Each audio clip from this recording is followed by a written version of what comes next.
여러분 반갑습니다. 시촌입니다. 와, 집이 굉장히 아름답습니다. 웅장하고요. 마당도 보세요. 굉장히 넓고 반듯하니 좋습니다. 여러분 근데 한번 상상을 해보십시오. 여러분이 이 집을 샀는데 돈을 주고 샀어요. 그런데 이 집에 들어가 보지도 못했습니다. 그러다 결국 이 집의 소유권을 뺏깁니다. 얼마나 억울하겠습니까? 그런데 그런 일이 현재 이 집에서 일어나고 있는 일이에요. 1억 8천에 이 집을 샀지만 들어가 보지도 못하고 이 집을 다시 빼앗기게 생겼습니다. 어떤 내용이냐면요. 우선 경매 개요 먼저 보겠습니다. 여기 보시면요. 여기 위에 유치권에 기한 경매라고 쓰여 있습니다. 매각 물건 명세서에도 유치권에 기한 경매라고 쓰여 있죠. 맞습니다. 유치권자도 자신이 가진 유치권을 가지고 경매를 할 수 있어요. 경매 신청을 할 수 있어요. 그런데 우리가 이런 유치권에 기한 경매를 자주 볼 수가 없습니다. 왜냐면은 유치권자가 경매를 신청해도 이 같은 부동산에 대해서 강제 경매나 임의 경매가 개시되면 이 유치권 경매는 일단 정지하고 그 강제 경매나 임의 경매 절차를 진행하게 되거든요. 그래서 우리가 이 유치권에 기한 경매를 거의 보기가 어렵습니다. 자, 이 경매 물건은 이걸 볼 수 있는 굉장히 귀한 경매 물건이에요. 등기 요약본을 보시면 이렇게 되어 있어요. 2022년도에 이 집을 샀는데 이 집을 사면서 이렇게 대출을 받습니다. 근저당권이 설정이 되어 있죠.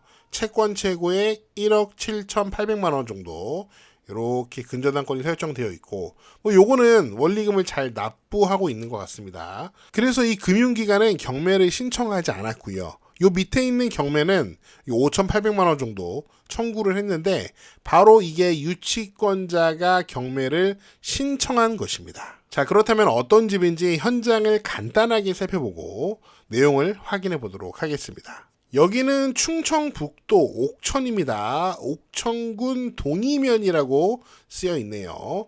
경매 물건은 여기 전원주택 단지에 위치하고 있는 집입니다. 지도로 봤을 때 전원주택 단지가 이렇게 생겼습니다. 주변에는 논밭이고요.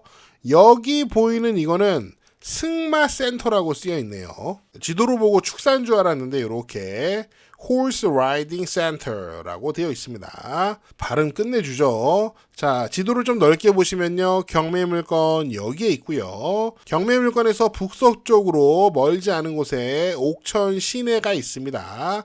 생활은 전혀 불편할 것 같지 않고요. 이 사진을 보면은 경매 물건은 요 전원주택 단지 마을에서 제일 안쪽에 있는 왼쪽 라인에 가장 안쪽에 있는 집인 것 같습니다. 이렇게 생겼습니다. 토목공사 깔끔하고 도로도 깔끔하고 검정색 울타리도 깔끔합니다.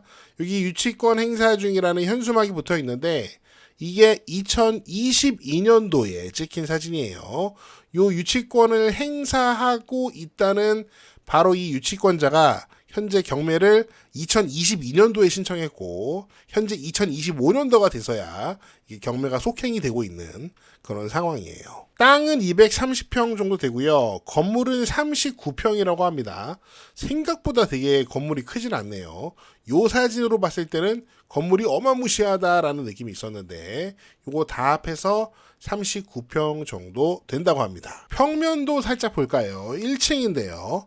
현관 들어가서 여기 왼쪽에는 안방과 안방 드레스룸과 화장실, 그 다음에 공용 화장실과 거실, 주방 이렇게 보입니다. 그 다음에 계단으로 올라가면 2층인데요. 양쪽에 이렇게 방이 하나, 두 개 있습니다. 그 다음에 여기에 화장실 있고 데크 이렇게 있고요. 요런 구조라고 보시면 됩니다. 자, 그럼 다시 본론으로 돌아와서요. 자, 이 집의 소유자는 이 집을 1억 8천에 샀지만 이 집에 들어가 보지도 못했다. 시초나 왜 그렇게 생각하냐? 제가 그렇게 생각하는 이유, 그렇게 추측하는 이유가 있습니다. 다시 여기 등기 요약으로 돌아오면요. 현재 소유자는 2022년 4월 8일 날 이 집을 소유권 이전을 받게 되는데 여기 보시면은 매매로 산 게 아니고 강제 경매로 인한 매각.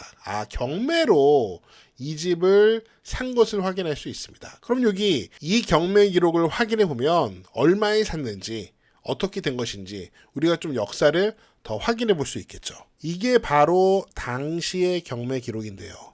당시에 2억 8천만 원 정도 감정이 됐다가 1억 8,677만 원에 1억 8,677만 원에 이렇게 낙찰이 되고 바로 이 낙찰자가 현재 경매 사건의 소유자 겸 채무자입니다. 당시 경매 기록 여기 사진을 보면은 당시에도 이렇게 유치권 행사 중이라는 현수막이 있죠. 자, 그리고 당시 경매 사건의 매각물건 명세서입니다. 비고란에 보니까 주식회사 땡땡땡땡이 유치권 신고를 했다. 공사대금 2억 4,566만 원으로 유치권 신고를 했다라고 매각물건 명세서에 이렇게 적혀 있었어요. 이렇게 유치권 신고가 있었음에도 불구하고 낙찰자는 이렇게 낙찰을 받습니다. 어떤 생각을 했던 걸까요? 아, 이거 유치권 성립하지 않겠네. 이런 생각을 했던 걸까요? 아니면 나 이 집이 너무 마음에 들어. 이 유치권 채권 내가 변제하고 이 집에서 살래. 이런 생각이었던 걸까요? 아무튼 낙찰받고 잔금 납부를 하는데요. 여기 보면은 소유권 이전된 날이 잔금 납부를 한 날이거든요. 근데 그날 이렇게 은행에서 대출을 받았습니다. 낙찰자와 채권 최고액을 보면은 거의 차이가 없습니다. 아마 거의 100% 풀로 대출 받아서 잔금을 납부한 것 같은데 여러분 아시잖아요. 보통 이렇게 경매물건에 유치권 신고가 되어 있으면은 그 유치권이 성립하든지 말든지 간에 보통 대출이 잘 안 됩니다. 그런데 현재 소유자는 어쨌든 대출을 받아서 잔금 납부를 하게 됩니다. 다시 정리를 해보면 2022년 4월 8일 날 잔금 납부하고 현 소유자는 이 집의 소유권을 취득합니다. 그런데 불과 2달 만에 6월 13일 날 이 유치권자가 유치권에 기한 경매로 다시 이 집을 경매로 넘긴 거예요. 그리고 여기 매각기일을 보시면은 1차 매각기일이 2025년 2월 11일이죠. 이 경매 개시 결정과 요 매각기일 사이에 시간 차이가 상당합니다. 요 사이에 무슨 일이 있었는지는 저는 모르겠습니다. 왜냐면은 요 경매 정보에 요 내용이 없어요. 어떤 일이 있었는지는 모르겠지만 확실한 점이 하나 있다면 이 집을 낙찰받고 낙찰 대금을 납부해서 소유권을 획득한 이 현재 소유자가 아마 이 집에 들어가 보지도 못했을 겁니다. 왜냐면은 이 유치권의 핵심이 점유거든요. 점유. 유치권은 점유해야지 발생하고 만약에 그 점유를 잃으면은 유치권은 없어집니다. 유치권자는 돈 달라고 점유를 하고 있는 거죠. 그런데 낙찰자가 소유권을 획득했지만 자신들의 공사 대금을 그 채권을 돈을 주지 않으니까 점유를 해제할 이유가 없죠. 주인한테 집을 내어줄 이유가 만무하다는 거죠. 그래서 저는 이 집 소유자가 낙찰은 받았지만 1억 8천에 돈 내고 낙찰받고 소유권은 획득했지만 이 집에 들어가 보지 못했을 거라고 생각합니다. 물론 그냥 한번 들어가 봤을 수도 있죠. 유치권자가 그래요 한번 들어와서 집 구경이나 한번 해보시죠. 뭐 이랬을 수는 있어요.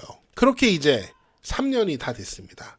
은행에서 채권 최고에 1억 7,880만 원 대략 뭐 1억 6천이나 1억 5천 정도 빌렸을 것 같은데 계속 3년 동안 이자만 내고 집에 들어가 보지 못했습니다. 어떤 분들은 유치권은 유치해서 유치권이다 뭐 그런 우스갯소리를 하시는데 저는 그렇게 만만하게 볼 거는 아니라고 생각합니다. 분명히 법에서 보장하는 권리이기 때문에 그 권리가 성립하면은 낙찰자에게 대항할 수 있습니다. 네, 제가 준비한 내용은 여기까지입니다. 여러분은 어떻게 보셨나요? 여러분의 다양한 의견을 댓글로 남겨주시고요. 저는 다음 영상에서 더 재미있고 유익한 내용으로 돌아오겠습니다. 여러분, 시촌어게인